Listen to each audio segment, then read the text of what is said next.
తప్పుడు కేసులు పెట్టారు, అన్యాయంగా జైలుకు పంపారు, దేవుడున్నాడు అంటున్నారు చెవిరెడ్డి. దానికి సంబంధించిన బ్రేకింగ్ ఆంధ్ర నుంచి వస్తోంది.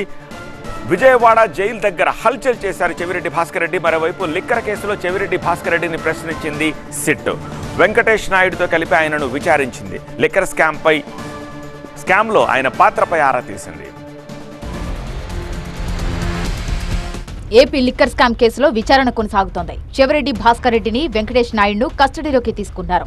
పోలీస్ వ్యాన్ ఎక్కే సమయంలో తనకు లిక్కర్ కేసుతో సంబంధం లేదన్నారు చెవిరెడ్డి భాస్కర్ రెడ్డి. తనపై పెట్టినవన్నీ తప్పుడు కేసులే అన్నారు ఆయన.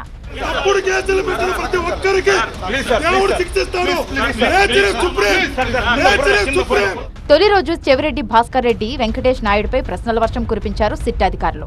లిక్కర్ స్కామ్ సూత్రధారి ఎవరు, డబ్బులు ఎలా చేతులు మారాయి, లిక్కర్ ముడుపులను ఎక్కడికి తరలించారు, ఎన్నికలకు వినియోగించింది లిక్కర్ డబ్బేనా, గరికపాడు చెక్ పోస్ట్ దగ్గర పట్టుబడిన డబ్బు ఎవరి దగ్గర నుంచి తెచ్చారు, 8 కోట్ల రూపాయల తరలింపులో మీ పాత్ర ఎంత, లిక్కర్ డబ్బు ఎవరెవరికి వెళ్లింది అంటూ చెవిరెడ్డిని గుక్క తిప్పుకోకుండా ప్రశ్నలు అడిగారు అధికారులు.